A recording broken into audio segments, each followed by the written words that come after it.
ಮಹಾಲಕ್ಷ್ಮೀಪುರಂನಲ್ಲಿ ಒಂದು ನೂತನ ಆಸ್ಪತ್ರೆಯನ್ನ ಪ್ರಾರಂಭ ಮಾಡ್ತಾ ಇದ್ದಾರೆ. ಡಾಕ್ಟರ್ ಭಾಸ್ಕರ್ ಮತ್ತು ಡಾಕ್ಟರ್ ವಿನಯ್ ಅವ್ರು ಸೇರ್ಕೊಂಡು ಬಹಳ ಸುಸಜ್ಜಿತವಾದಂತಹದ್ದು, ಎಲ್ಲಾ ರೀತಿಯಾದಂತ ಸೌಲಭ್ಯ ಸೌಕರ್ಯ ಮತ್ತೆ ಆಪರೇಷನ್ ಥಿಯೇಟ್ರು ಎಲ್ಲವನ್ನೂ ಸಹ ಅವರು ತುಂಬಾ ಅನುಭವ ಇದೆ. ಅದಕ್ಕಾಗಿ ಈ ಭಾಗದ ಜನರಿಗೆ ಅನುಕೂಲ ಆಗಲಿ ಅನ್ನುವಂತ ರೀತಿಯಲ್ಲಿ ಆಸ್ಪತ್ರೆಯನ್ನ ಚಿಕ್ಕದಾಗಿ ತುಂಬಾ ಸೌಲಭ್ಯಗಳ ರೀತಿಯಲ್ಲಿ ಚೆನ್ನಾಗಿ ವ್ಯವಸ್ಥೆ ಮಾಡಿದ್ದಾರೆ. ಆಸ್ಪತ್ರೆಗಳು ಅಂತಂದ್ರೆ ಇತ್ತೀಚಿನ ದಿನಗಳಲ್ಲಿ ಪ್ರತಿಯೊಬ್ಬರಿಗೂ ತುಂಬಾ ಅವಶ್ಯಕತೆ. ಆರೋಗ್ಯದ ದೃಷ್ಟಿಯಿಂದ ಯಾರಿಗೇ ಆದ್ರೂ ಆರೋಗ್ಯ ಕೆಟ್ಟಾಗ ತಕ್ಷಣ ಹತ್ರದಲ್ಲೇ ಸೌಲಭ್ಯ ಸಿಗ್ತಕ್ಕಂಥ ಆಸ್ಪತ್ರೆಗಳಿದ್ರೆ ಅವ್ರಿಗೆ ಬಹಳ ಸಹಾಯ ಆಗುತ್ತೆ. ಆ ರೀತಿಯಲ್ಲಿ ಬೇರೆ ಸಾಕಷ್ಟು ಆಸ್ಪತ್ರೆಗಳು ಇದ್ರೂ ಸಹ ಈ ಮಹಾಲಕ್ಷ್ಮೀಪುರಂನಲ್ಲಿ ಡಾಕ್ಟರ್ ಭಾಸ್ಕರ್ ಅವರು ವ್ಯವಸ್ಥಿತವಾಗಿ ಸುಸಜ್ಜಿತವಾಗಿ ಮಾಡಿದ್ದಾರೆ. ಆರೋಗ್ಯವೇ ಭಾಗ್ಯ. ಮನುಷ್ಯನ ಬದುಕು, ಮನುಷ್ಯನ ಜೀವನ ಆರೋಗ್ಯದ ಮೇಲೆ ನಿಂತಿರ್ತದೆ. ಆರೋಗ್ಯ ಒಂದಿದ್ರೆ ಅವರ ಜೀವನ ಸುಖಮಯವಾಗಿರ್ತದೆ. ಆರೋಗ್ಯ ಒಂದು ಸರಿ ಇಲ್ಲ ಅಂದ್ರೆ ಇಡೀ ಬದುಕು ದುಃಖವಾಗಿ ಇರ್ತದೆ.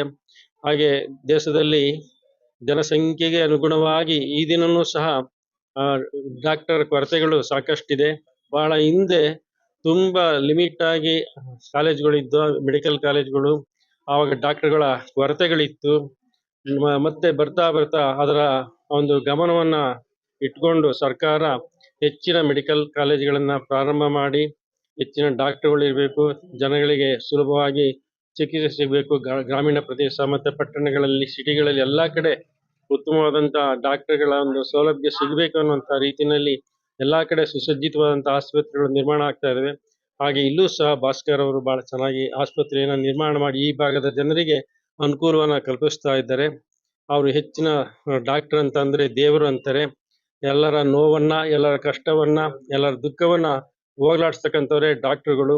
ಅವರ ಡಾಕ್ಟರ್ ಶ್ರಮ ತುಂಬಾ ಇರ್ತದೆ. ಅವರು ಯಾವಾಗ ವಿಶ್ರಾಂತಿ ಇರಲ್ಲ. ದಿನದ 24 ಗಂಟೆ ಸಮಯ ಅವರು ದುಡಿಮೆ, ಅವರ ಕರ್ತವ್ಯ, ಅವರ ಸೇವೆ ಬಹಳ ಮುಖ್ಯವಾಗಿರ್ತದೆ. ಹಾಗೆ ಈ ದಿನ ಈ ಡಾಕ್ಟರ್ ಭಾಸ್ಕರ್ ಮತ್ತೆ ಡಾಕ್ಟರ್ ವಿನಯ್ ಅವರ ಎಲ್ಲ ಗ್ರೂಪ್ ಸಾರ್ವಜನಿಕವಾಗಿ ಉತ್ತಮವಾದಂತಹ ಸೇವೆಯನ್ನು ಕೊಟ್ಟು ಎಲ್ಲರ ಆರೋಗ್ಯವನ್ನು ರಕ್ಷಣೆ ಮಾಡಲಿ ಅಂತ ಹೇಳಿ ದೇವರ ಆಶೀರ್ವಾದ ಸದಾ ಅವ್ರ ಮೇಲೆ ಇರಲಿ ಅಂತೇಳಿ ಹಾರೈಸ್ತೇವೆ. ಬೆಂಗಳೂರು ನಗರಕ್ಕೆ ಅತ್ಯವಶ್ಯಕವಾದಂತ ಸುಸಜ್ಜಿತವಾದಂತ ಆಸ್ಪತ್ರೆಗಳು ಅವಶ್ಯಕತೆ ಇರುವಂತದ್ದು ನಾನೊಬ್ಬ ಡಾಕ್ಟರ್ ಆಗಿದ್ಕೊಂಡು ಇವತ್ತು ಕುಣಿಗಲ್ ತಾಲೂಕಿನ ಶಾಸಕನಾಗಿ ಅರ್ತಿದ್ದೇನೆ. ಇದು ವಿಶೇಷವಾಗಿ ಸರ್ಕಾರದ ವ್ಯವಸ್ಥೆಯ ಆರೋಗ್ಯ ಸೇವೆನ ಕೇವಲ ಸರ್ಕಾರ ಜವಾಬ್ದಾರಿ ಹಾಕೂಡುದು. ಆ ಕಾರಣಕ್ಕೋಸ್ಕರ ನಾವೆಲ್ಲ ಬಹಳಷ್ಟು ಜನ ವೈದ್ಯರಿದ್ದಾರೆ, ಅವ್ರಿಗೆ ಒಂದು ರೀತಿಯ ಒಂದು ಬಲವನ್ನ ಕೊಟ್ರೆ ಉದ್ಯಮದಾರರಾಗಿ ಹೊರಹೊಮ್ಮಕ್ಕೆ ಒಂದು ಅವಕಾಶ ಅಂತ. ಉದಾಹರಣೆ ಏನಾದ್ರು ಸಾಕ್ಷಿ ಇದ್ರೆ, ಇವತ್ತು ರಾಜಾಜಿನಗರಲ್ಲಿ ಇಷ್ಟು ಸುಸಜ್ಜಿತವಾದಂತ ಒಂದು ಆಸ್ಪತ್ರೆ, ಆಪ್ಟಿಮಸ್ ಆಸ್ಪತ್ರೆ ಬರ್ತಾ ಇರುವಂತದ್ದು ನಮ್ಮೆಲ್ಲರಿಗೂ ಸಂತೋಷ ತಂದಿದೆ. ನಮ್ಮ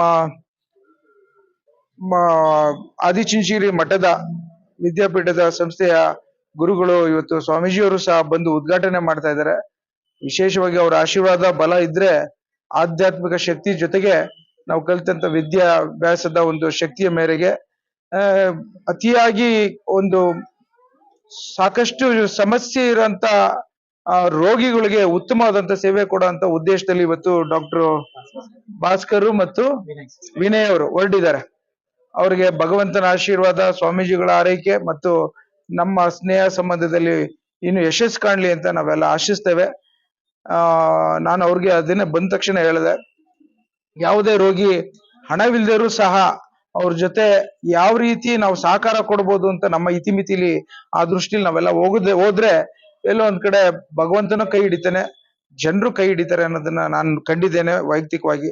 ನಾವೆಲ್ಲ ಇವತ್ತು ಇದೊಂಥರ ನೋಬಲ್ ಪ್ರೊಫೆಷನ್ ಅಂತ ಹೇಳಂತ ಹಿನ್ನೆಲೆಯಲ್ಲಿ ಬದುಕಿಗೆ ಬದಲಾವಣೆ ಬೇಕು ಅಂತಂದ್ರೆ ಇಂಥ ವಿಶೇಷವಾದಂತ ಆಸ್ಪತ್ರೆಗಳನ್ನು ಕೊಟ್ಟು ರೋಗಿಗಳನ್ನ ಅತಿಯಾದಂತ ಸಮಸ್ಯೆಗಳಿಂದ ಬಗೆಹರಿಸಲಿಕ್ಕೆ ಒಂದು ದೊಡ್ಡ ವೇದಿಕೆ ಅಂತ ನಾನು ಭಾವಿಸ್ತೇನೆ. ಎಲ್ಲರಿಗೂ ಒಳ್ಳೇದಾಗ್ಲಿ ಅಂತ ಕೇಳ್ಕೊಳ್ತೀನಿ. ಹಾಗೂ ನಮ್ಮ ಶಾಸಕರು ಬಂದಂತ ಈ ಸಂದರ್ಭಕ್ಕೆ ತುಂಬಾ ಸಂತೋಷ. ಧನ್ಯವಾದಗಳು.